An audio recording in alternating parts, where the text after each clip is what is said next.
And so when I say Chinese, I want you to scream out the nation that's associated with this. For example, if I say Chinese, you're going to say what? China. All right, let's say it with authority. When I say Chinese, you say what? China. All right, that's just a test right there. So here we go. Chinese. China. Russian. Russia. Italian. Italy. German. Germany. Swedish. Sweden. Korean. Korea. Egyptian. Egypt. Nigerian. Nigeria. Black. Exactly. Nothing. Tell him, Pastor. Tell him, Pastor. Black, nothing. I hope you were able to successfully identify the issue. The lion won't sleep tonight,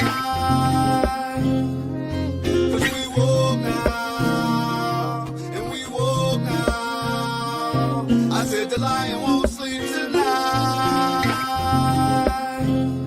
'cause we woke now, and we woke now. They want us to sell our souls to barter profit, like God's property. It's hard to market, so we steady to aim, keep your eyes on target. 'Cause when you got to drive, yeah, they'd rather you park it. But I don't valet, you ain't getting these keys. I'm keeping closed hands, I'm on bended knee. I'm just a reflection, dealing with 8 sections. Art mixed with life, you can feel the convection. Your lion won't sleep tonight, 'cause we woke now, and we woke now. I said the lion won't sleep tonight, 'cause we woke now, and we woke now. I said the Black people can't be anti-Semitic. We are Jew. You understand what I'm saying? We are Jew. So cool out. Until you do your facts, until you really do the facts with the fake indoctrination that y'all pull into the schools and all that, you know what I'm saying? We're not following y'all rules. The entire Bible is about black people. Not only was Jesus black, but every character in the Bible seems to be black too. Yeah, Zephaniah and Jeremiah and Jebediah, those all aren't white people names, okay? And Jesus wasn't some tan, partially melanated Middle Eastern person either. I'm talking straight up black dude, okay? Even in the book of Revelation, when you get the vision of Daniel, he's describing someone with feet like burnt brass and white woolly hair, and we've got the deep running water voice with the red eyes, and you guys, he's black. The Jewish people are black people, like Kanye was right. You know what you are? You're an ancient Israelite. Ancient Israel, that's who we are. That's who we are. So if you give me time, if you give me time, all that he said. No, we don't have so many years. I know. Look at this. This is pages and pages of Yes. notes. And I promise we'll give more teaching. But here is my challenge to you. All right. I'm hearing some of your traditions. It's like the days of the Bible. Yes. Do you want to remain ancient Israelites, or you want to be Jews? Hitler was, and the Nazis, of course, expanded on Margaret Sanger's approach to eugenics, right? Eugenics was a movement that was born in the United States under hard doctrines of racism with the intent of eliminating the tribe of Judah in the African-American community in this country, right? To eliminate them with the intent of eliminating the tribe of Judah, with the intent of eliminating the tribe of Judah in the African American community in this country, right? To eliminate them. This world and the next world are asymmetrical. The next world is where the majority of a person's actions, which determine his identity, are compensated. For the righteous, they exist in the world to come and they're rewarded. And for those whose major complexion is black, are excluded from the world to come. We're going to take back our country, and we're going to make Israel great again, and we're going to make Israel great again, And we're going to make Israel great again. We're going to make America great again. We're going to make them both great again, greater than ever before. They don't pay rent. The city doesn't have it's a chain of events. It's so bad. One rough hour, and I mean real rough, the word will get out and it will end immediately. End immediately. You know, it'll end immediately. We are the party of common sense. I knew that once they had open borders, all of the countries, I didn't think about all over the world. I thought in South America, it's all over the world. Last week, a lot of people came in from the Congo, a big prison in the Congo in Africa. Welcome to the United States. They came in from the Congo. They came in from the Congo. They came in from the Congo. And you know what else, Jim? I just want to say this to our Christian friends, you know, just to call it as it is and say it straight out, you know, you guys are worshiping one Jew. That's a mistake. You should be worshiping every single one of us because we all die for your sins every single day. And that's exactly what's going on here. Yeah. We're all God's firstborn, and we're dying for your sins right now because the Jewish people in the land of Israel are the bulwark against the orcs. Okay? The orcs are coming not to a theater near you, but to your home. Stranger danger! Stranger danger! Stranger danger! Stranger danger! And here's what I would like to say to you, Rabbi, since you're quoting scripture, okay? The one that's relevant to me is woe unto them that call evil good and good evil, that put darkness for light and light for darkness. And if you'd like to dive into a little more scripture, I think what's relevant is Revelation 3:9. Behold, I will make them of the synagogue of Satan, which say they are Jews and are not, but do lie. And I'm speaking directly to you, Rabbi Shmuley.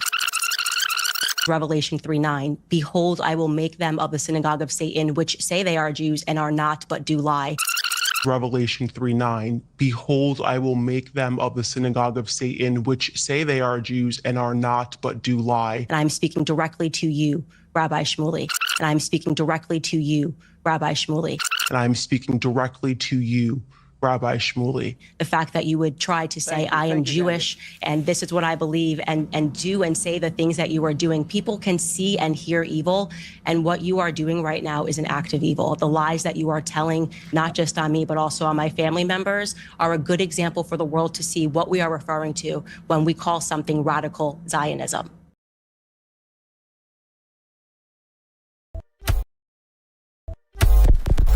Genesis chapter 11, verse 10 explains the genealogy of Shem. Shem was a black man in Africa. If you repeat this fact, they can't laugh at you. If you repeat this fact, they can't laugh at you. If you repeat this fact, they can't laugh at you. Want to say peace and blessings to everyone. Hope and pray all is well with you guys. Didn't realize I scheduled this live for tonight. I meant to schedule it for tomorrow night, but it's all good. We'll just go ahead and move forward with it. So this is not going to be a lengthy discussion, but just want to get straight to the point. And as you can see, the name of this presentation here is Reparations, no middleman. I'll say it again, reparations, no middleman. Reparations, no middleman. And I was trying to bring up a couple of slides here. Let me see if I could do it here in time and place it inside this current presentation about reparations. You know, this is a major discussion for our community here in the United States. A long drawn out discussion that should be straight to the point. But however, it's not because of the powers that be. Let me just pull up something real quick, just so we can have context here. Let's see here. Let me copy this over. And this is dealing with reparations. All right.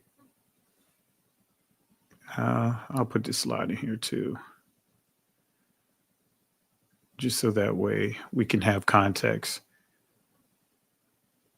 because there are some theologians, or should I say leaders, I'm not even going to say give them that title of theologians, but it's many within the Christian Catholic circle that would teach against reparations and say that reparations is not biblical. So what I want to do is pull up a passage here to prove that reparations is biblical. So I'm pulling it, I'm just inserting a couple of slides here just so that way we can have context here. So bear with me 1 second. Let me just do something with this slide. Let me add this slide here, and then we'll just get right into it. Let me see here. All right. All right, here we go. I think it's this one. Yeah. All right. All right. So let's get into it, because this is something that we need to give clarity on. Let me see here. I thought I had a couple of additional slides here, some statistics on reparations, but I'm not going to take up too much of your time. All right. If I can remember where it is, I'll paste it over. Actually, I think I know where it is. Let me put it in here if I can. All right. I think I know where it is. And we'll get started here. Well, I thought I did. All right. I'm not going to take up too much of your time by trying to locate a couple of slides here. But want to just deal with reparations and give you some context behind reparations, biblical context, because unfortunately, many of us really don't understand that reparations is owed to us, right? It is owed to us, whether you agree with it or not. Reparations is owed to us. As a matter of fact, I did find a couple of slides from an old presentation, so I'm going to go ahead and insert it here about reparations. All right. All right, let me remove this here. Let me just clean this up real quick. All right. Bear with me 1 second.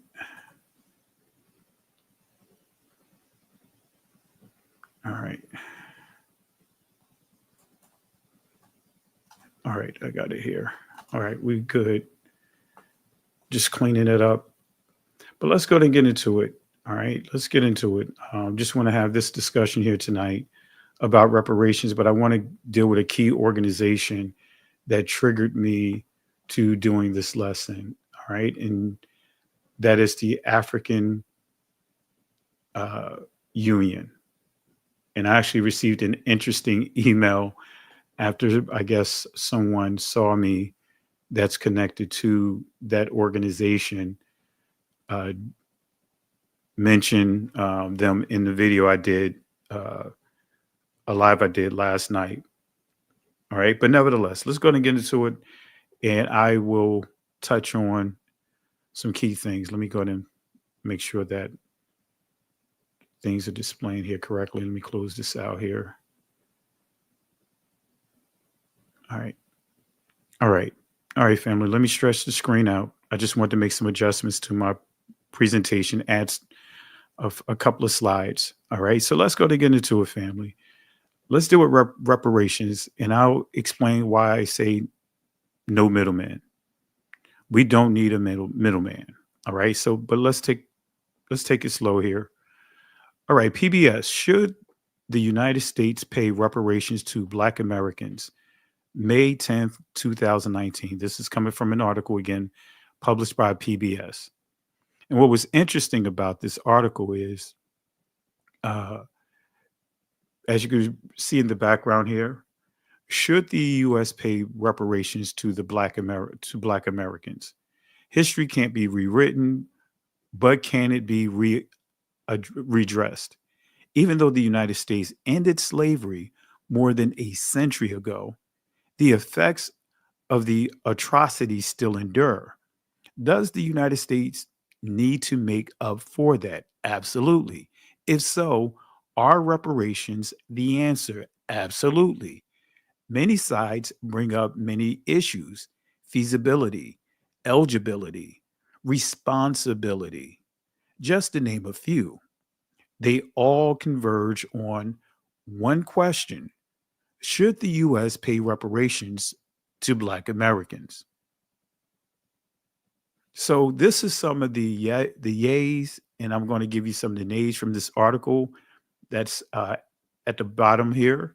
Matter of fact, I'm going to cut and paste this into the chat, and prayerfully it's not too long, and the entire link will be there, so you guys can vet what I'm sharing with you.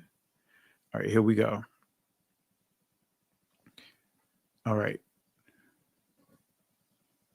So for yes, in this article, an economist at the University of Illinois calculated that slaves will be owed $6.5 trillion. And that's according to 2014.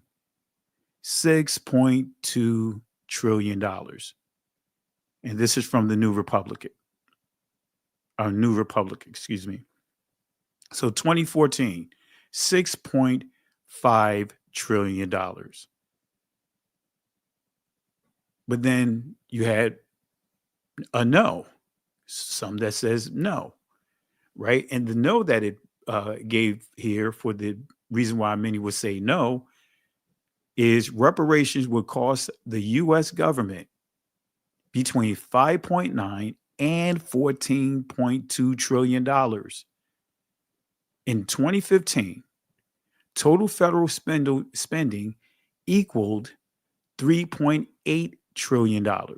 And you see here Newsweek and National Priorities, right? They don't agree with it, but this is what they say it would cost to properly compensate us for the brutalities that we were subjected to. Between $5.9 to $14 trillion. And basically the excuse is that the United States cannot afford it. But we see billions upon billions, I think almost $250 billion between the money spent for Ukraine and the money spent for what's going on over there in Gaza, just in the past 3 years. Very selective. So again, they say reparations will cost the U.S. government between $5.9 and $14.2 trillion in 2015. Total federal spending equaled $3.8 trillion. And guess what? Just this so-called big, wonderful bill that this government just signed into law cost $4 trillion for the tax break to the 1%. So they found a way to cut other programs to make sure the billionaires, the millionaires in this country, the rich, the 1%, they made a way to clear out $4 trillion to make sure this pays for the tax breaks that is set aside for the powers that be. So again, $5.9 trillion to $14.2 trillion. This is in 2015. So that's 10 years ago. So you know this is much higher. Much higher. Then we see a yes here. And this is according to the information is according to the United States Census Bureau. In the US, over twice as many Black families live in poverty than white. Black families are more likely than any other race to live in poverty, according to, again, the United States Census Bureau. Excuse the typo, but yes. Why? Because we start off as a community 400 years behind the curve. 400 years of a disadvantage. 400 years of systemic racism. Look what's happening right now of things being rolled back. But then we have a no, right? This is coming from Huffington Post. It would be hard to determine who deserves reparations. People descended from slaves, people affected by Jim Crow laws, people descended from those affected by Jim Crow laws. See, these are just excuses because we're the same people, sons and daughters of slaves, sons and daughters of prisoners of war. We had to endure the Jim Crow laws, and we have been affected by the Jim Crow laws. Many things are being rolled back to the Jim Crow laws. We're the same people. But see, these are some of the excuses that the powers that be will come up with. But they don't have a problem with getting money, finding the monies for whatever agenda that they want to push. For whatever war campaign they want to push. Here's a yes, right? In 2016, the UN urged the US to pay reparations after their working group of experts on people of African descent had an 11-day fact-finding mission and the US. So I remember that. I think I didn't put that article here because I did something on this years ago. That the UN said, hey, United States, you owe the Negroes, the sons and daughters of slaves, reparations. But again, excuse after excuse. So again, in 2016, the UN urged the US to pay reparations after their working group of experts on peoples of African descent had an 11-day fact-finding mission in the US. But then we have a no here. Of course, the no's that are the people that's supporting the no's, right? And some of the information that this comes from. Los Angeles Times, Holocaust victims assess litigation. In the two most important cases of previous reparations, victims of the Holocaust and of Japanese internment, reparations were only given to victims or their heirs, not their descendants. See, these are some of the excuses, family. So how did the Holocaust, how did reparations get set up in this country for the Holocaust? The Holocaust occurred in Germany. So how is it that the Holocaust, descendants of the Holocaust victims, how are they able to get reparations in a country that actually fought against the Germans? How is that possible? Here's a yes. Right? For those that support the yes, here's the reasoning. Many major U.S. corporations have benefited financially from slavery, including Lehman Brothers, Aetna, J.P. Morgan Chase, and Wachovia. I think Wachovia, I can't remember what they go up under now. All of whom released formal apologies in the early 2000s. Other companies like the Brook Brothers, AIG, have not released formal apologies. And this source is from the Atlantic Black Star, excuse me. Is this a coincidence when you look at these companies and know who owns these companies? Who's at the top of these companies here? Look it up. Look it up. You'll see 1948ers. These companies benefited. So many institutions benefited. This entire country benefited from slavery, from the transatlantic world war. But let's get some scriptures about this here. Let's go into the scriptures. Is reparations biblical? Absolutely. This is Exodus chapter 12, verse 35 through 36. It says here, and the children of Israel, Yashra'al, did according to the word of Moses, in other words, Mashah, and they borrowed Sha'al of the Egyptians, jewels of silver and jewels of gold and raiment.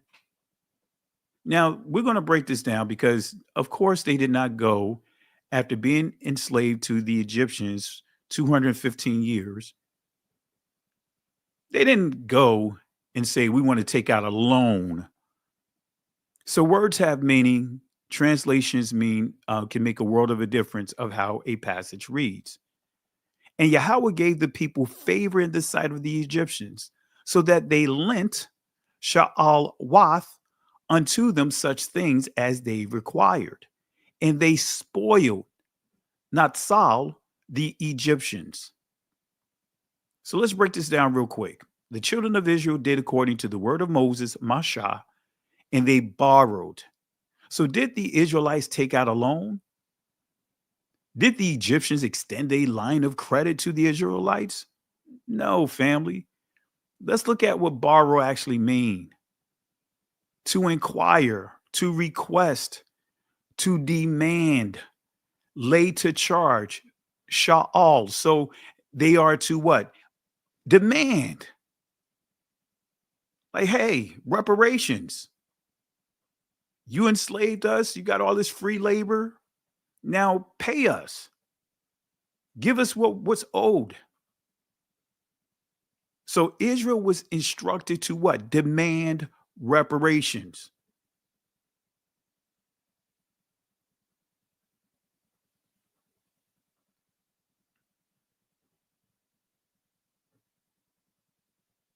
Let me, moderators, when you see stuff like this here, I'm not sure who this person is. This chat is moving.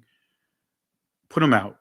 We're not going to deal with people coming up into the chat being disrespectful, and we'll just put them out. All right. So Israel was instructed to demand reparations. Let me say that again. Israel was instructed to demand reparations. All right.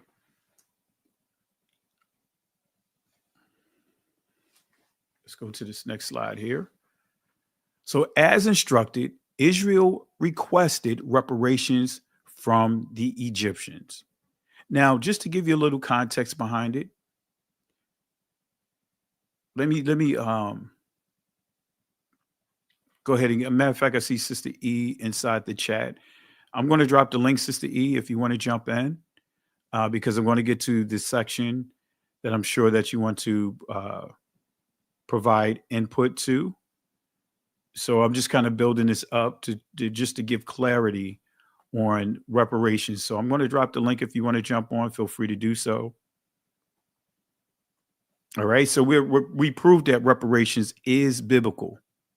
Now, let me give you a bonus piece of information here, because, you have naysayers out there trying to tell you that reparations is not, or should I say, this whole Exodus thing, the plagues, all of this never happened. It's just it's just mysticism or whatever they want to say. But let me give you a source here real quick to prove that it did take place. Now, of course, it's not going to be written in the way from the angle of the Israelites, the Hebrew Israelites, but of course, we have multiple sources to show that there is documentation of multiple plagues occurring in Egypt during the 13th dynasty. But this source here is the admonitions of an Egyptian sage from a hieratic papyrus, excuse me, in Leiden, Alan H. Gardner. All right, page 48. Let's go here. All right, let's go here. Let's see what it says. Look at here. It says here, the destruction of such lists would naturally result in slaves claiming an independence to which they were not entitled. Wait a minute. So there were slaves inside Egypt? Yeah, they don't tell you about this, right? The conscious community won't tell you that. But let's go to page 31 of this source. Forsooth, gold and lapis lazuli, silver and malachite, carnelian and bronze stone of Yebet, and are fastened on the necks of female slaves. Good things are in the land, yet the mistresses of houses say, would that we have something to eat. So we see that here, the slaves are being, the mistresses are giving away their jewelry, their property to the slaves. Look at here. Behold, the poor of the land have become rich, and the possessor of property has become one who has nothing. All right. So I want to say thanks for the super chat. I see a couple of super chats here. Let me acknowledge it real quick. I want to say shout outs to Retta Condi. Excuse me if I mispronounce your last name, but thank you for the love and support. Family, let's show some love to Retta. Also, Sister E in the building. Thank you for the super sticker, sis. Really appreciate it. Again, click on the link, jump on in. Getting ready to get to a key discussion here if you want to jump in.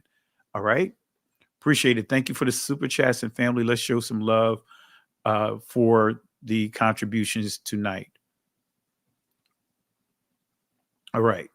So I'm not going to go too deep in depth with this right here. I encourage you guys go to the foundational playlist and go to the book about, the lessons about the Passover, or there's a lesson you see me addressing the conscious community as well. And I go into the plagues and proving that the plagues are real and the Egyptians have documented it, right? So as you can see in this source right here, the admonitions of an Egyptian sage. All right. So the next thing I want to kind of transition over to is some additional biblical texts. And I want to really deal with Gog and Magog. All right. And then we're going to set up a key discussion that I want to get into here. Got Sister He in the back. Let me bring her in, and then we'll break this down real quick, and then we'll get into the discussion here. Shout outs to you, Sister He. How are you, sis? All right. So hello. So I'm gonna bring you in a second. I'm gonna just touch on these key prophecies real quick, and then we'll get into it. All right. Appreciate you, sis. All right, family. So what is the prophecy of Gog and Magog? I'm not gonna go into it. Again, go to that foundational playlist, not really go into the details of it, identifying who's who, but we're not going to do that tonight. So what is the prophecy of Gog and Magog? Let's go here. And where are they today? Let's go to Ezekiel chapter 38, verse 1 through 7, right? And it reads, and the word of Yahweh came unto me, saying, Son of man, set thy face against Gog, the land of Magog, the chief prince of Meshech and Tubal, and prophesy against him, and say, thus saith Yahweh Elohim, behold, I am against thee, O Gog, the chief prince of Meshech and Tubal. And I will turn thee back and put hooks into thy jaws, and I will bring thee forth, and all thine army, horses and horsemen, all of them clothed with all sorts of armor, even a great company of bucklers and shields, all of them handling swords. Verse 5, Persia, Ethiopia, Libya, with them, all of them with shield and helmet. Gomer and all of his bands, the house of Togarmah, of the north quarters, and all his bands, and many people with thee. Be thou prepared, prepare for thyself, thou and all thy company that are assembled unto thee, and be thou a guard unto them. So again, let's go to this key portion of this prophecy. I read it. I'm not sure if you guys caught this, but peep this out. Let's go back here, because it tells us that other nations and Africa will align themselves with the son of perdition. The son of perdition is the bloodline of Japheth. It's Japheth and his bloodline. But we're not going to get into that tonight. Again, go to the foundational playlist and you'll see a lesson on the son of perdition and also the Antichrist, giving you proper clarity. But let's go back to these verses that I read but kind of passed over. Verse 6 and 7. Persia, Ethiopia, Libya. These are African countries. And it goes on to say, all of them with shield and helmet, that they are joining themselves. They are in cahoot with these guys. And look at here, Gomer and all his bands, right? Who's one of the key sons of Gomer? Ashkenaz. It's others that we can highlight. Dodonim, that's when you start getting into the Greeks, the Romans. It's all there. Then we see the house of Togarmah, of the north quarters, and all his bands, and many people with thee. So this is important, family. Be thou prepared and prepare thyself. Prepare for thyself, thou and all thy company that are assembled unto thee, and be thou a guard unto them. Right? Because the key, family, is we see that in this prophecy, many focus on the first few passages, but they leave out verse 6 and 7, that many African countries are going to align themselves up with Gog. And we see, well, we're not going to do it tonight, but I identified all these nations. Gog, I identified the territories of Magog, but we know that when we start dealing with this, we're dealing with the Scythians. And the Scythians, they're the glue. This is where you get the Ashkenazis. This is where you get the Khazars. This is where you get the Vikings. This is where you get Russia. That's Meshech, right? Tobolus, that's a Russian territory as well. This is Ukraine, that whole area. And it says how African countries in Africa or African nations are going to align themselves with them. This is all going against who? The Israelites. All against the Israelites. But nevertheless, Sister, you ready?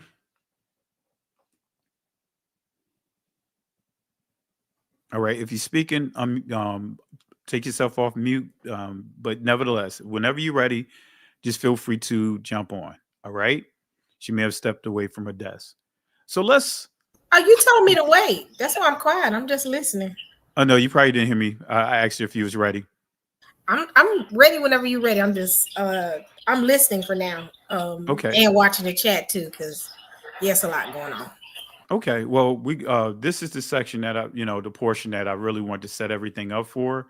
And that's really dealing with the African Union. And I just took some of their bullets from their website. And feel free, if you want to chime in on this here. So family, African Union, the theme, it says theme of the year, 2025. Let me pull that up here. right? 2025, reparations, justice for Africans and people of African descent through reparations. All right, so this is here, their theme. All right, this is a screenshot of from their webpage, but it says theme: justice for African and people of African descent through reparations. The African Union has designated 2025 as the year of justice for Africans and people of African descent through reparations. This initiative underscores the AU's, in other words, African Union's commitment to addressing historical injustices, including the transatlantic slave trade, really it's a world war, colonialism, apartheid, and genocide. It builds on decades of advocacy, and collaboration aiming to foster unity and establish mechanisms for reparatory justice on a global scale. All right, so this is the key here, the objectives. All right, I'm not going to go through all of them, but I put some key ones here. So the objectives is to the objectives of the African Union, the theme of the year for 2025, titled Justice for African and People of African Descent through Reparations, are outlined as follows. Strengthening AU's institutional frameworks. In other words, establish, this is bullet number one, establish and operationalize key mechanisms, including a committee of experts on reparations of an African reparation fund. So these are key, family. So what am I saying here? And before I get into the details, let me give another shout out. I see another super chat here. Shout outs to Dion Jones. Thank you for the love and support. May the truth not be suppressed. Yah's word shall always have the final say. Absolutely. And thank you for the love and support. And family, let's give a special shout out. Let's show some love for Brother Dion for the love and support, Sister E as well, and also Sister Retta for the love and support for the contributions tonight. All right. So establish and operationalize key mechanisms, including a committee of experts on reparations and an African reparation fund. Develop partnerships with the Caribbean community and CARICOM, that's the acronym for it, and the African diaspora to enhance collaboration. All right. Sister, anything you want to share on that? It's interesting. It's conveniently left. When you think about the transatlantic slave trade and the amount of money that was transferred, as far as wealth, money's made from I guess a country's perspective, it's like they're conveniently leaving out the U.S. Not to say I want to be involved, because I don't want to be involved. Because the greater part of the reparations bag, and that's what I'm gonna call it, will come from our end of the realm. I'm not taking away from my Caribbean brothers and sisters, and please know that I love y'all. Y'all know I live in the same hood with y'all, so I'm cool with y'all. But it's like they're using the Caribbean community to cause tension amongst American descendants of slaves, because they can't fight their own battles by themselves. Great example, I saw a TikTok where a lady called out, Africans and Caribbeans and Trinidadians, let's come together and war against American descendants of slaves. I meant to send you that.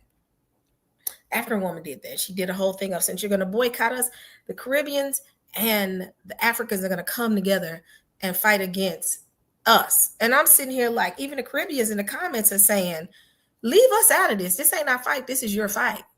So they're, if you notice, what they're attempting to do is not just make it about them. They're going to try to pull the Caribbeans into the conversation, because the problem is really us when you look at it. And that's all I got to say.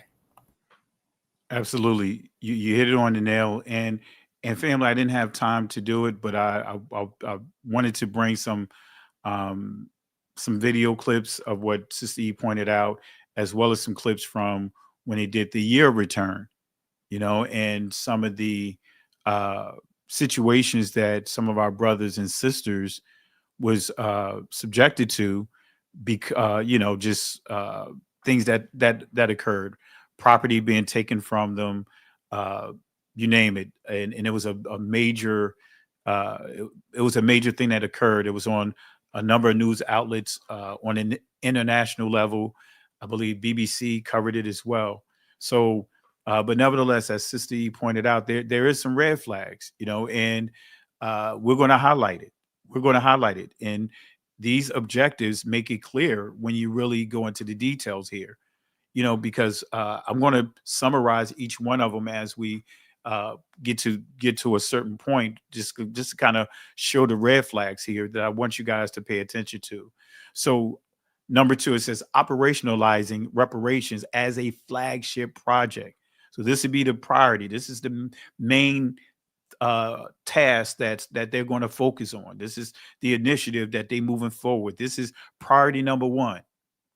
Convene strategic dialogues and develop a framework for implementing reparations and racial healing initiatives as a flagship project. Promote policy and legislative measures to ensure the project's success. So, family, it's a lot of red flags here, just what I just read to you, but we'll get there in a second here. Number 3, developing an African common position. In other words, create a unified stance on reparations, incorporating input from experts, member states, and relevant stakeholders. And this is key right here. Sister E, did you want to touch on any of this? Because this is key here. One of the key things that stand out when it says relevant stakeholders. That relevant stakeholders means everybody but us. It's their leaders. Their leaders are the relevant stakeholders. So the member state, what we talked about member state, but stakeholders are not directing it to the people who understand, receive, or is supposed to receive the reparations. It's to this very stakeholders, what we would call the leaders of each member state. That's the relevant stakeholders. And it create unified stance on reparation. What unified stance? And experts, we don't need experts. The experts completed the analysis.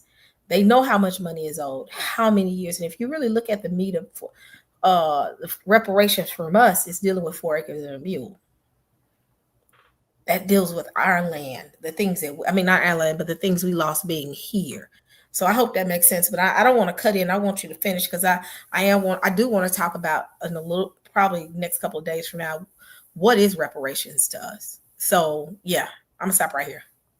All right, and to add to what Sister E pointed out, when you start dealing with the stakeholders, right, you have 6 regions divided in 55 countries that are divided into these 6 regions.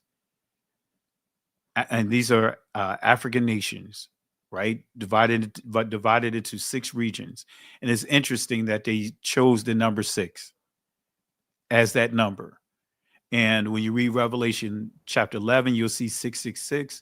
We know that that is the number of man because man was created on the 6th day. So when we see 666, that is telling us that is a system, that is an organization, that is religion, that is government. These are all the systems that man has created. All right. So when we see here relevant stakeholders, as Sister E pointed out, it points to of course, you see here the so-called experts, their member states, which is the 6 regions that consist of 55 nations. Those are the stakeholders that we're really dealing with. Starting with those, I want to say this tree, of different layers of different groups, far as, like I said, the regions. They even touch on religious groups and all this other stuff within here. So let's go ahead and get to there. I think it's a bullet 7 that's going to touch on that as well. Can I chime in on one piece? And I know you got to move on. No, go ahead, sis. Somebody asked a great question, and I don't want you to miss the question. Somebody said, what do they need our money for? And it was a good question. It's not necessarily the money, it's the power that comes with that money. You're not when it comes to cultural dominance. That's most cases Black Americans. So that money that they're getting is going to add to the pot, but it's more so of a shifting of power, because ultimately it's changing, taking us out of the America and taking us over there, putting us under their member states to drive initiatives, to be the face, to help with this. It's obvious that the initiative isn't just about money. It's about a multitude of things that relates to us. The money is just one part. The social capital is what they want as well. So it's a multifaceted type concept when it comes to let's take over the reparations conversation, because the reparations conversation shifts the narrative and makes you say that we are the dominant culture. You get what I'm saying? And I don't want to say that wasn't a dumb question. Oh, not at all. That was a very good question. And also to add to it, and you I know you're going to relate to this, Sister E, even from doing contracting, right? And I have a number of certifications, and there are companies out there, and this is getting into the capital portion of it, right? There are companies out there that may not have certain certifications under their company, and they'll bid on contracts saying, well, we got this person that has, let's just say CISSP or CCIE, or whatever the case may be, these type of certifications. So we have that up under our company, and we can provide these services to you. So that gives them more leverage on whatever they're trying to accomplish for that organization, not really the people. So to Sister E's point, it's not just about money, but it's all about the leverage that this organization will get to say, hey, we have look at the resource pool that we have within the organization. Does that help bring your point home, Sister E? Yep, that leverage, and somebody said that spending power as well. So yep. Yeah. So that's part of when you deal with the leverage, when you start dealing with skill sets, yeah, it increases the spending power, not just the spending power, but what they negotiate. You know what I mean? Yep. The monies that they can get in from other nations. But that's a great question. And but it goes back into, and I'm gonna stop right here. And it goes back into you brought something, the leverage, the experience, the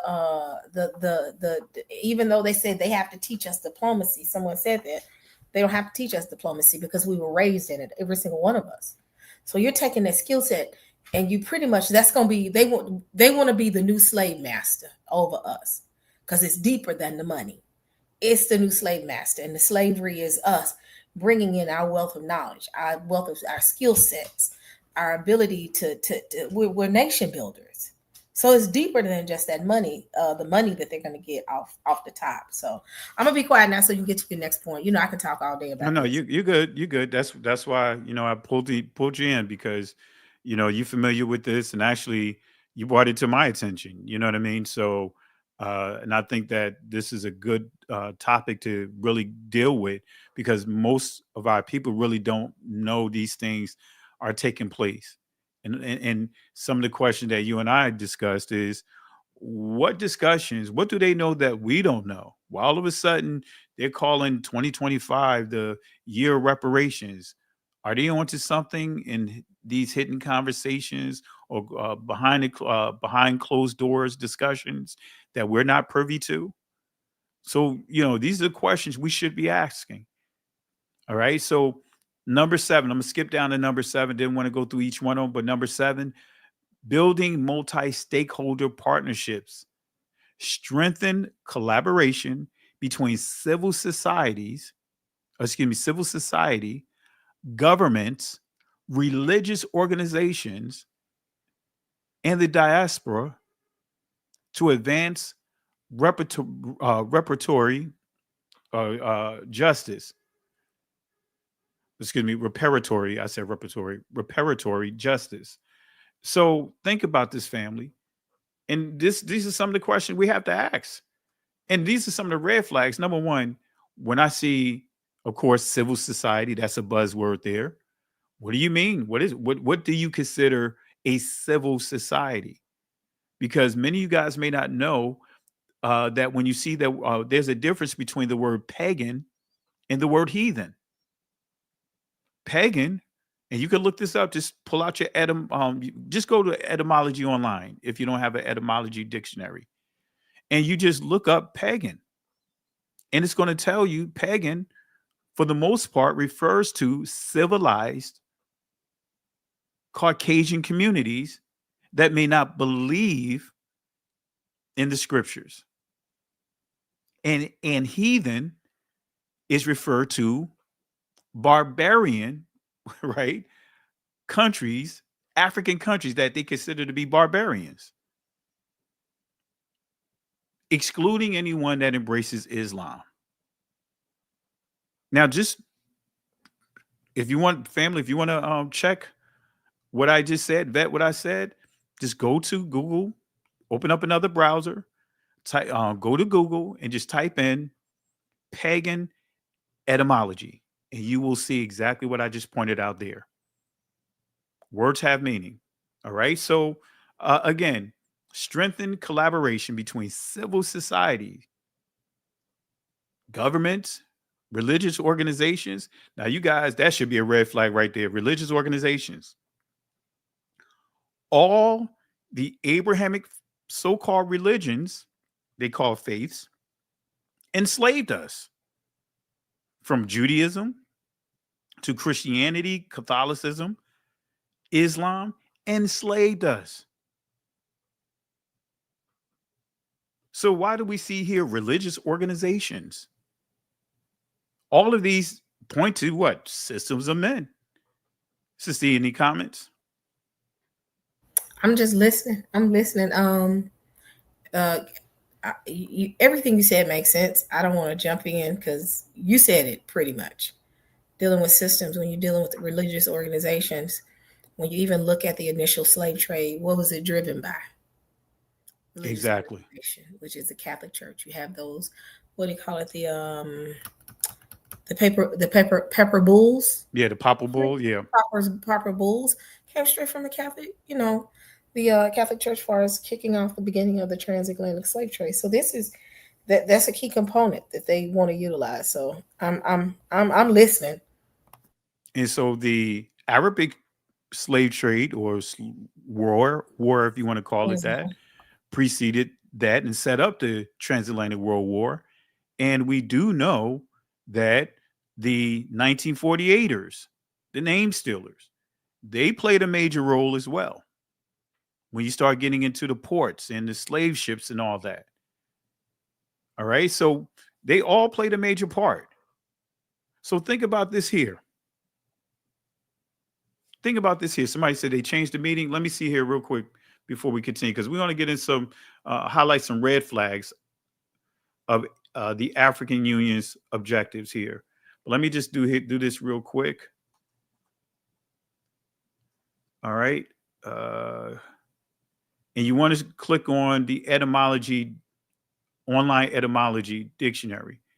All right, let's see if they changed it, because they have been changing. Actually, it's still there. Go down to the fourth paragraph, and you'll see it says pagan and heathen are primarily the same in meaning, but pagan is sometimes distinctively applied to those nations that, although worship false gods, are more cultivated, as the Greeks and Romans, and heathen to uncivilized idolaters, as the tribes of Africa. And then it says a Mohammedan is not counted as pagan, much less a heathen. All right, so it's there. I'll drop the link for you, and it's paragraph, and you'll see a special entry there. It's paragraph 4. So let me drop this in the chat for you guys.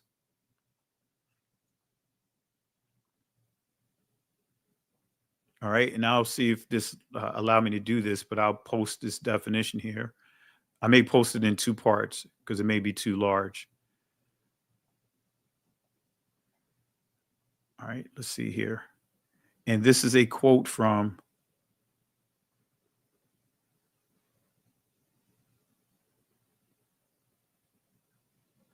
all right. All right. So it didn't let me put it all in, but family, I posted actually I broke it up into multiple. I see it. Okay. So I posted the link as well, but go down to the fourth paragraph and you'll see the definition there. All right. All right. Let me make sure yeah, that's the fourth paragraph. Okay. All right. So what are the key red flags in the African Union's 2025 reparations objectives? All right. Let's highlight some of them here. Number one, acting as a middleman for U.S. reparations to Negroes, to the Negroes, right? So the AU has positioned itself or trying to position itself as a global voice for all people of African descent, right? But it is not the legal or cultural representative of descendants of U.S. slavery. This creates a major jurisdictional and moral overreach. Negro Americans are citizens of the United States, and any U.S. reparations must be paid directly to them or to us, not funneled through an international body with no democratic mandate from that group. All right. From our group. That's what it means. From our group. Sister, any comments on that? Nothing so far. Nothing so So, far. so the red flag, this mirrors a colonial structure where a centralized body collects on behalf of others without accountability to them. That takes away any powers. It's another form of slavery. Exactly. No accountability. None. Another form of slavery. So it says mirrors colonial structure. Yep, slavery. So transfer of slavery, pretty much give us our slaves back. That's the mindset that I'm getting from this. That's the red flag. That transfer those slaves back to us. We'll take their wealth because you did the same thing. They're doing no different than a colonizer. The colonizer took they think that we were poor when we didn't have anything, or we were, savages that didn't have any wealth or intelligence. And we did. And they took that same wealth and that intelligence from us and put us on ships. So now Africa says we want our slaves and we want their money back. Does that make sense? Yeah, yeah. And I think you mentioned it to me. I didn't have time to put it in here, that instead of the 13 plus $trillion that the African Union is requesting 1.5 trillion. Yeah, 1.7 trillion they want that spending power, but they also want any reparations because they see us as a dollar sign. Understand that. Every single one of us are dollar signs because we are not only reparations tied to us, but we have our dollar is strong as a nation. Together, we spend enough money that we could be a nation by ourselves. Just descendants of slaves within the U.S. We can build, we generate to the point the countries within Africa, we could be our own country. Self-sufficient. Absolutely. And they know that.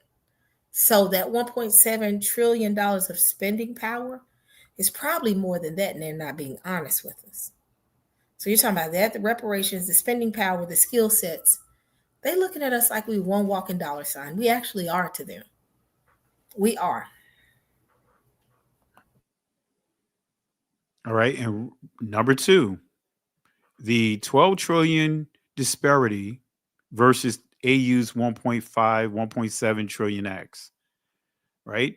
The Reparations Commission estimates that 12 to 17 trillion is owed to Negro Americans for centuries of forced labor, redlining, land theft, and mass incarceration. The AU's 1.5 trillion target appears grossly insufficient, and there's no clarity on. So, how that amount was calculated, what proportion, if any, would reach Negro Americans? The AU has not acknowledged that Negro Americans may require their own separate reparatory process. And the red flag here, another red flag is Negro Americans' claims could be diluted and redirected into general African development goals. Wow. That's what really bothers me is you don't have enough. And again, I want my African people that follow me and my non-US African or Black descendants of slaves to understand that I'm not attacking you all. Some of you all are not in agreement with this. We're attacking your leaders. The powers that be. That's what it boils down to. Your leaders trying to come get our reparation, but don't have the ability or the gall to kick the colonizer out of their own country. And they're utilizing African people to be the slave to the colonizer. So they're going into Congo and taking coltan, but using their own people to funnel the coal to mine the coltan. And people are dying in the mines, and the leaders are not fighting the battle to say no, because they're getting paid. So they already got their own people enslaved. Those leaders got their own people enslaved. And now they're looking at a new slave. Like, okay, hold on. They're not going to go into the mines to get coltan, but they can structure how we handle things from a diplomacy standpoint, how we handle things from a financial standpoint, how we handle things from an IT perspective, because we have a different type of skill set. We don't have, none of us are miners. I'm being honest, not all of us. But we do have electricians. We do have carpenters. We have skill sets that's needed over there.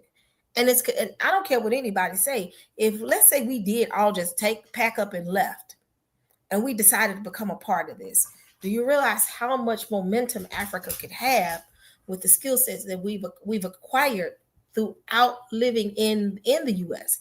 We're the same individuals that when we first came out of slavery, they didn't give us reparations, but we still were able to build Black Wall Streets. So they need another iteration of a Wall Street within Africa. But guess what? We're not going to benefit from that Wall Street. They will. It's real interesting. So it's a lot to it. It's a bunch of layers to this. Absolutely. You hit it on the nail. You hit it on the nail. And that's the key. When you add these layers to it, as you see here, it dilutes everything, including compensation. By the time you get through this structure that they have according to this organization, this is where you get into that trickle down effect, from the wealthy down to the poor, so to speak. It will, you'll be lucky if a pinch of it makes it all the way down. And that's not how it's supposed to be anyway. It should be, because whatever reparations is dispersed for the Negroes here, we don't need a middleman. Yep. Like Martin Luther King said, give me my check. You know what I mean? Put it directly into my account. I don't need a middleman. Because the thing is, if you hand us reparations, we made something out of nothing. You give us 1.7, you give us all our reparations, you give us enough that we can become a greater power than even them. And to that point, number 3, stakeholder and distribution structure. The AU consists of 55 member states divided into 6 regions, including the diaspora, as a 6th region. Reparation money, according to their objective, would be filtered through this existing political structure, which is not elected by Negro Americans, known for corruption, mismanagement, and neo-colonial entanglement. Let me say that again. This whole group, this whole organization, all the individuals are not put in place by way of an election through us.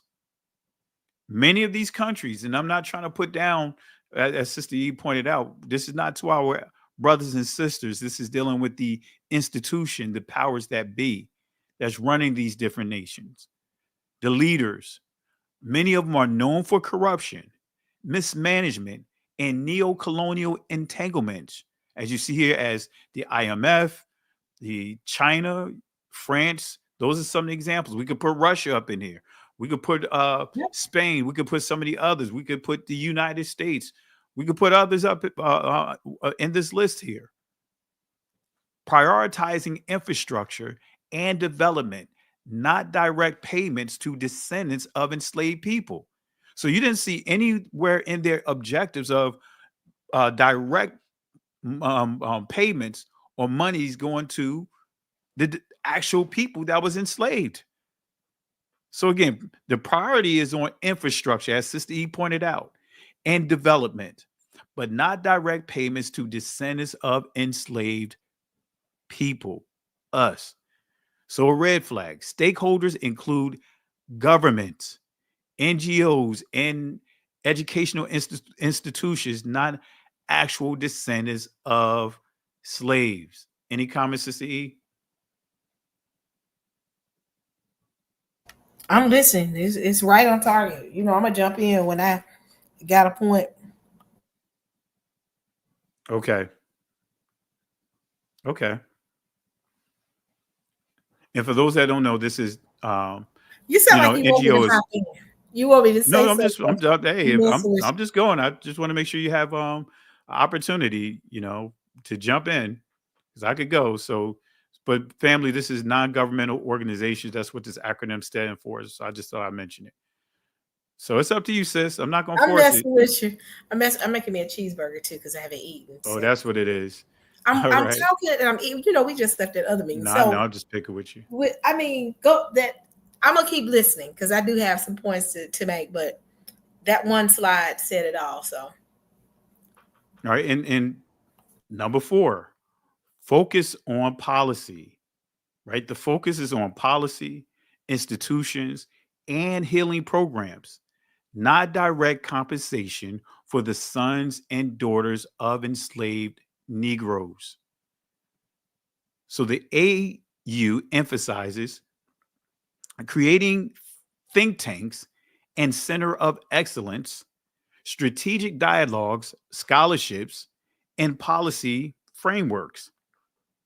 These are long-term bureaucratic goals, not cash payments, not land reparations, not wealth redistribution.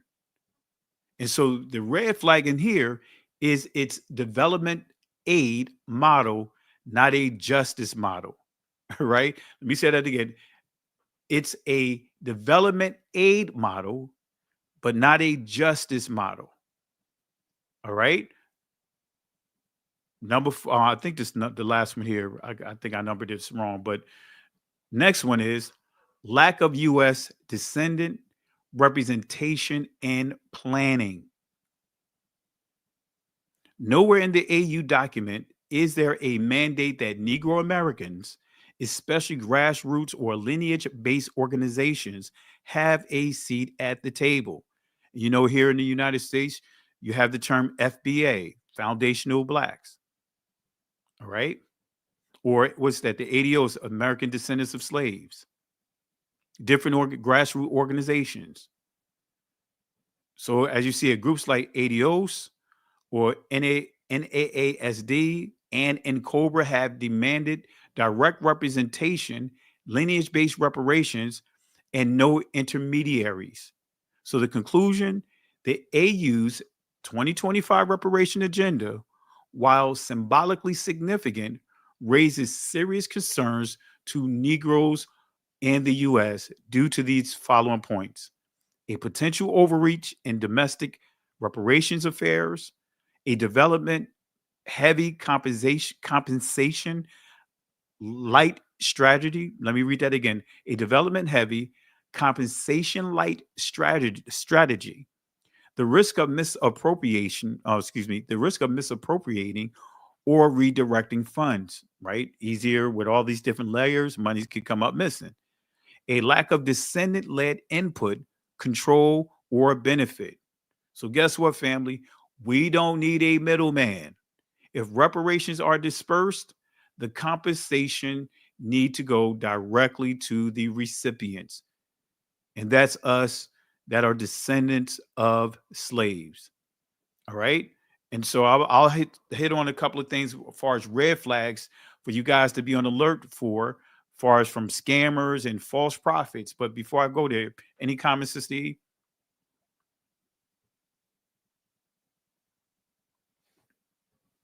All right. All right. Didn't hear from her. So she I know she getting her eat on too. So I want to catch her with while she right in the middle of getting her in her flow, so to speak. All right. So let's I she was in her trying to flow say right now. I'm trying to talk, but going back, can you go back to that other slide? I'm sorry, because I did want to say something. When you look at these, Which one is that? The one dealing with the conclusions. Okay, so potential overreach of domestic reparations, because what I'm seeing here, ultimately, what I'm getting, they want our money, but not our what we consider to be our freedoms, our liberties. So everything here calls out the lack of descendant-led input and control and benefit. That's key right there. We don't want you to control anything. We just want your money, and we want the benefits from your reparations. And that's what I got from that last one. So is that was what that one meant, correct? Yeah. Yep. I'm quiet. Yeah, that's pretty much, we want your resources. We don't care about you, but we want your resources. And we've dealt with that a lot in this country, right, family? People want to build up organizations and institutions. They just want the resources, but they don't care about us as a people. So great point, Sissy. Great point. And want to give a shout out to Brother Dion again, another super chat. Really appreciate it. They are using African hands to funnel money back into the hands of the colonizers under the guise reparations, a straight money grab. That's why we're bringing this out. That's why we're bringing this out. That's why we, when Sissy reached out to me and told me about this, because I wasn't aware of it, and I had to do some research on this here, and it really it didn't surprise me, but it really triggers some alarms. You know what I mean? So that's why we're doing what we're doing. We're sounding the alarm. All right. So let's highlight a couple of things here, because let's deal with the scamming side of this. All right, because they have to have people that's going to represent them. They're going to have people that represent them. So what are some of the red flags to expect from scammers and false prophets? All right. Number one, conflating biblical prophecy with political strategy. Let me say this again.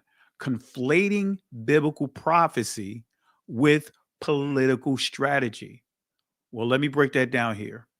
So these speakers or false prophets or scammers, they will frequently claim that the AU reparation initiative is the fulfillment of biblical prophecy.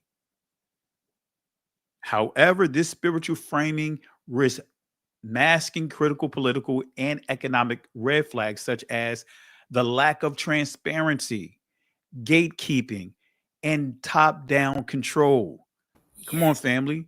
Some of our brothers and sisters are already dealing with this now. So this is just a higher level of many of the scams that they already been subjected to. You just going to say something, Sister E?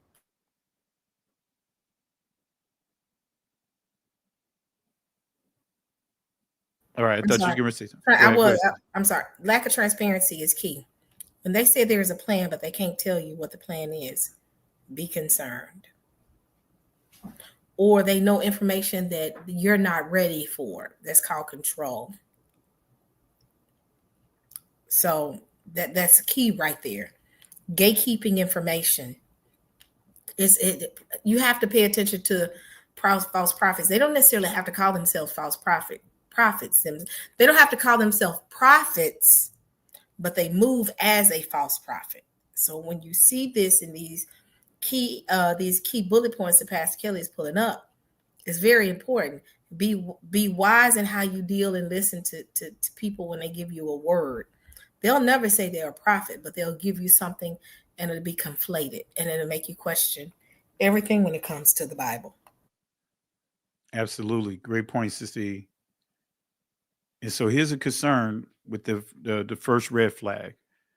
Turning a bureaucratic AU plan into divine prophecy could lead to blind trust in political entities that have no accountability to the United States descendants of slavery. Because technically, there's no accountability. They don't have none. And many of our people are dealing with this right now over in Africa. No accountability.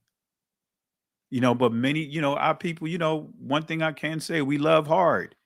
We have faith. We believe hard. And oftentimes that can lead us to blind trust. All a person have to do is quote a couple of scriptures. And many of us, especially in this awakening, say, hey, we're the people of the book. All right, now, by me saying we're the people of the book, now let me give you some things to sway you to trust whatever I have to say without you vetting any of the information. Just trust me. No, that's not how we're supposed to be, family. That's not how we are supposed to operate, rather. Warning number 2, dismissing foundational Black Americans, so in other words, FBA and lineage-based claims, right? They will make assertions that unless one ties back to Africa, they have no claim to reparations. What I mean by that is, because, excuse the order of this, because the FBA, they're like, look, we're not, that organization, and we're not focusing on any other groups outside the United States. They have, many of them, in this particular group say, hey, many other nations that our people are scattered to, they have things in place for reparations and, among them. But we need to have something here in the United States that's for us. That's basically what this is. And when you deal with the the ADOS and other groups. So they will also make assertions that unless one ties back to Africa, that they have no claim to reparations. That are some of the claims. So the concern with this approach is that this ignores the well-documented lineage-based claims of Negro Americans whose ancestors were enslaved in the United States. And the concern, reparations should not depend on Negro political endorsements or DNA Africanness, but on documented U.S. government harm. In other words, sons and daughters of slaves here is documented that we've been subjected to these cruelties. Period. It's documented. We can't get around it. Number 3, defense of AU as a legitimate representative for U.S. descendants. Right? Man, I don't know why I messed up my animation. So these false prophets, these scammers will defend the AU's role as a representative of Negro Americans in the global reparation discussion. They will proclaim that the AU must serve as an intermediary because governments talk to governments. Give you this impression that, hey, you too low on the totem pole.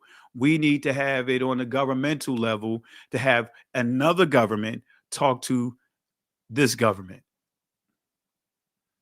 We already see how this government don't respect the African nations anyway. Look at what happened with the South African president with Donald Trump. So the AU is, here's the problem. The AU is not democratically elected by U.S. descendants of slavery, as I pointed out. It has no legal standing to represent us in reparations negotiations. This would be an unauthorized power grab. That's what you pointed out earlier, Sis Steve. A power grab. So that's what this is setting up, a power grab. Spiritual guilt tripping. Come on, we're good for this, right? Oh, gosh. We see this. We good for this. Oh, you are not connected.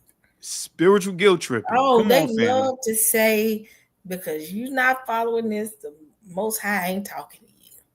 And you be like, no, the Most High is talking to me. Run. That's what the Most High is saying. Don't give him your money. But what they do is they put you on a guilt trip to make you feel like you're not hearing from the Most High because you don't agree with them. What does it say I'm supposed to agree with you? Yeah. So yeah, that's that whole I can't stand that's asinine. I can't stand that part right there. Because what you're saying is I don't have the capacity to study and know the word and hear from the Most High. I'm only capable of listening to you to translate what he's saying to me. That ain't how it works. Absolutely. Absolutely. Absolutely. That guilt trip. And we all dealt with that even from being in the church. You guys been there before. It's, you know, you get ready to transition to another ministry, that pastor try to lay it on you, you know, as if you leaving their ministry, you're walking away from Christ. You know what I mean? Just like in this awakening, right? You're leaving the church, you're leaving Christianity, you're leaving Catholicism, you're leaving those different so-called Abrahamic faiths. They'll make it seem as if you're leaving Christ. You know, we don't need none of that to have the Messiah. All right. So part of that guilt trip, right? These false prophets, these scammers will make claims that those who don't accept the AU's plan or don't trust them are simply rejecting prophecy or lacking of faith. And that's a Catholic approach too, because the Catholic Church still teach to go against the church is going against God. They still teach that today. That was actually a quote of theirs. All right. So they will deflect valid criticisms by shaming dissenters as spiritually blind or rebellious rather than encouraging critical thinking and engagement. Any thoughts, Sister E? All right. Well, let's see here, because I didn't hear. I'm good so far. I'm okay. good. And lastly, warning number 5. No democratic mechanism for Negro Americans, right? Caribbean, excuse the typo. Got to blame that on Jay Highstyle. I thought I saw him in the chat. And other diaspora groups or diaspora groups input. All right. So those are some of the red flags that I want to highlight tonight, but also give you some clarity on why. I'm not in agreement with this initiative or this organization's initiatives and all that. I'm just not in agreement with it. Any comments, Sister? Any additional things you want to share? The key to this is people will try to make you think that they're against Africa. No, I'm against the African Union. Those leaders that are sitting in the room trying to make a decision over my money and telling me that I don't have the capacity nor the wherewithal or the knowledge to be able to be a diplomat and have diplomatic conversations. I need the African Union to show me how to do it. It's no different than the colonizer telling us we need to show you how to pray to God. They're doing the same thing, but it's reversed. So don't get it twisted with these people saying, oh, they hate Africa. Nobody hates Africa, but I am fighting against the African Union trying to take away what's owed to my people and making my people feel like they're not smart enough to be able to manage money, to be able to practice diplomacy. We were the first ones to help build this nation to be able to get them to be able to understand what diplomacy means. So when I hear people say that they're operating out of ignorance, and the fight that me and Pastor Kelly are fighting, understand that we're a small number in comparison to the other voices that are sitting out there. And we're telling them no, we're pushing back on the narrative that's being pushed because they're teaching us we're not smart enough to manage our money. We're not smart enough to handle the diplomatic situations. We're not. That's the same thing the colonizer used to teach. We're not smart enough. And I've heard numerous people in numerous platforms making it seem as if Africa has the answer.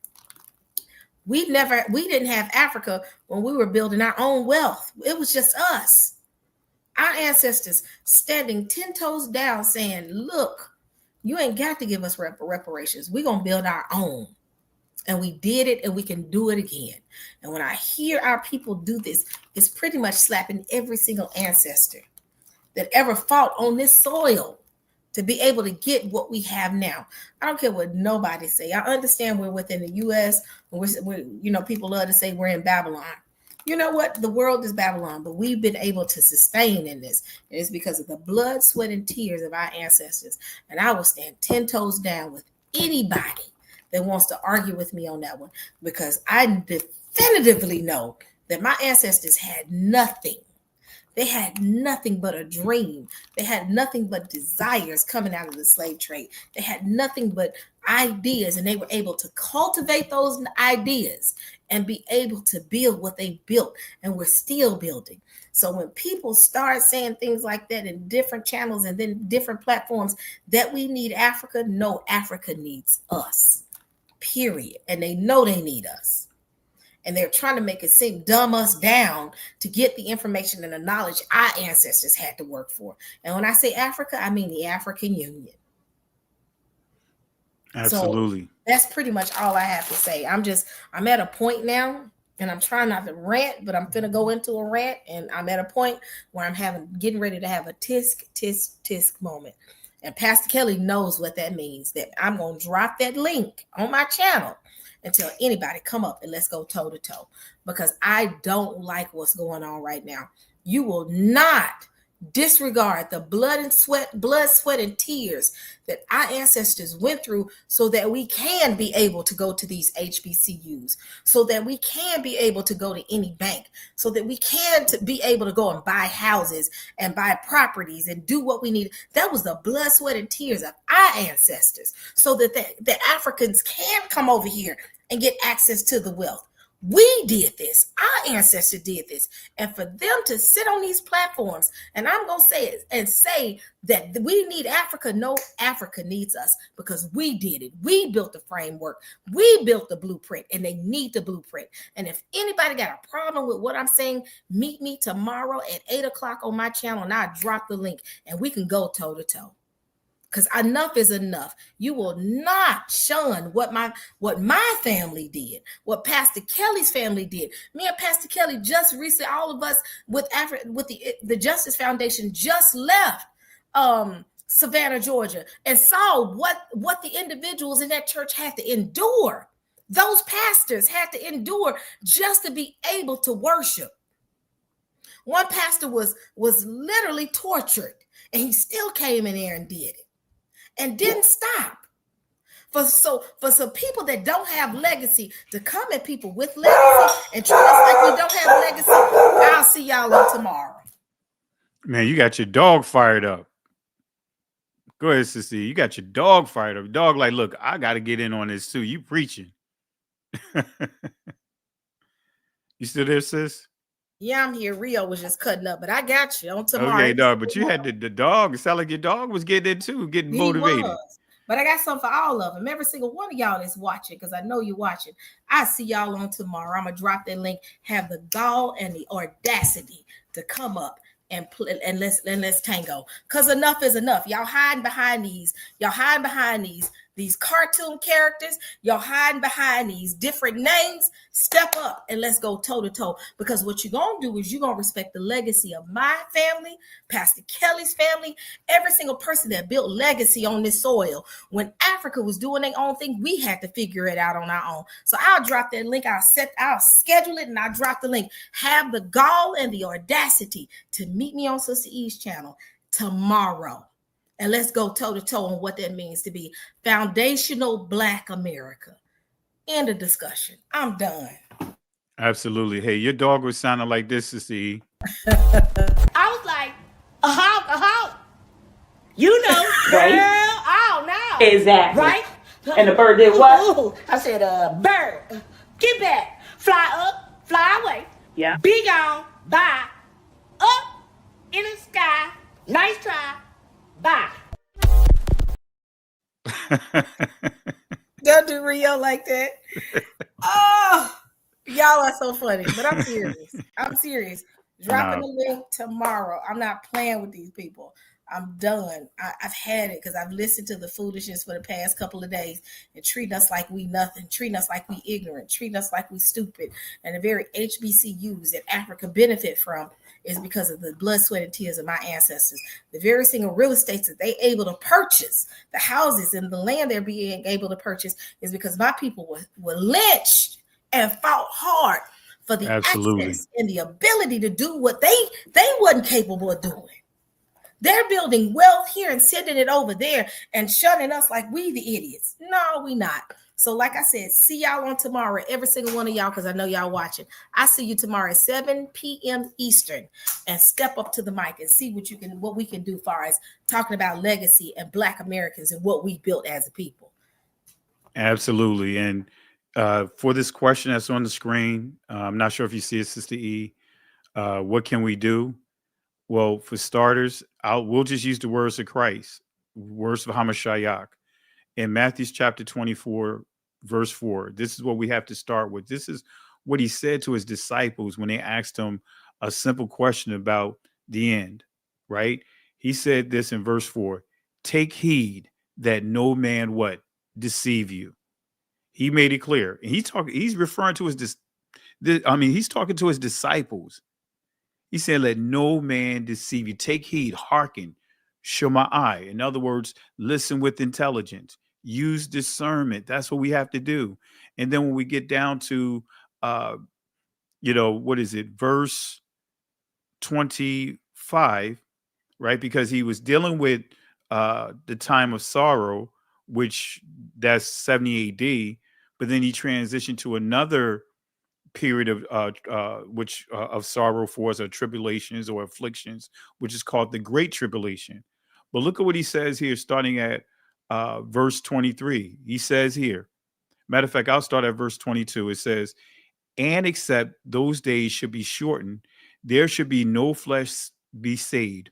For the elect's sake, those days shall be shortened. Key verse, verse 23. Then if any man shall say unto you, lo, here is Christ, here's the Messiah, here's the anointed, here's the answer, or there, believe it not. For there shall arise false messiahs, false Christ, false people saying that they're anointed, and false prophets, and shall show great signs and wonders. In other words, they're going to look like they're doing miracles, performing miracles. But it says here, insomuch that if it were possible, that they shall deceive the very elect. Behold, I have told you before. Wherefore, if they shall say unto you, behold, he is in the desert, go not forth. What is one of the things we hear all the time? The wilderness. So it says, and when you think of wilderness and desert are synonymous. So behold, he is in the desert. Behold, he is in the wilderness. Go not forth. Behold, he is in the secret chambers. Now we're dealing with secret discussions, hidden chambers, secret meetings. Whether you want to deal with politicians, whether you want to deal with these different organizations, these different fraternities, sororities. He says here, believe them not. Believe it not. So that's the answer right there. We have to really start listening to the word and start really using proper discernment, not allow our flesh cause us to be so anxious, because I get it. We all want change, but we're not supposed to be anxious in terms of to the point where though you lose all bearing, and now you allow yourself to become a target. We all want this, want stuff to stop here in this country, the stuff that we've been dealing with. But guess what? Be not weary and what? Well doing. Hallelujah. Anything else, Sister E, before we wrap up? Everybody asking me to drop the link. Y'all, I'm scheduling it now. If y'all game for it, I'm here for it.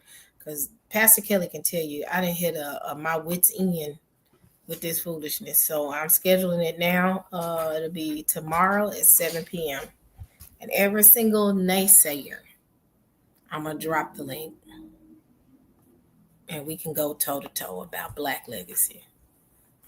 So that's all I got to say. It's just, it's bothersome that all of a sudden I need a group of people that that, and again, I'm not knocking my African counterparts, my peers, my brothers over in the continent. I'm not knocking y'all, but I'm knocking individuals telling my people they are not good enough. And when we are good enough. Wow. Oh yeah, Carol, it's worth the conversation. It's worth the conversation. She said, "Stop tripping on the foolishness." It's worth the conversation. It's time. It's time for these naysayers and these avatars to step up. It's time. It's time for them to step up, say what they got to say, and they know I'm calling them out. I'm calling every single one of them out. Avatars, step up. Wow. Wow. Absolutely. Well, really appreciate it, sis. Did you drop the link? I'm getting ready to drop the link now. I just scheduled it. So I'm finna drop the link. And I need them to come and show me where our people didn't build their own nations and show us that we're not nation builders. That's what I need them to do. I'm finna drop the link right now. Show me why we need Africa. Madison, stop with Rio. I'm sorry. I'm sorry. Y'all, my dog is over here roughhousing with the dog. So that's what y'all hearing right now. There ain't nothing wrong with the dog. She just all of a sudden come home from work and ready to roughhouse with the dog. So I'm gonna drop the link and then we can go for it. Here it is. I'm gonna copy it and I'm gonna put it over, and that's it. That's all I got to say. All right, family. Well, we're getting ready to wrap it up here. I'm past my bedtime. I said I was going to try to start getting to bed by 11:45, but this is worth the discussion. It's worth getting this warning out. Making you guys aware of what's going on, some of the different things coming down the pike, so that way you can use proper discernment. But in the words of the Most High, Yahweh, through Moses in Exodus chapter 14, verse 13 to 14, when Israel was at what seemed to be a dead end, Moses gave them these encouraging words given to him by the Most High.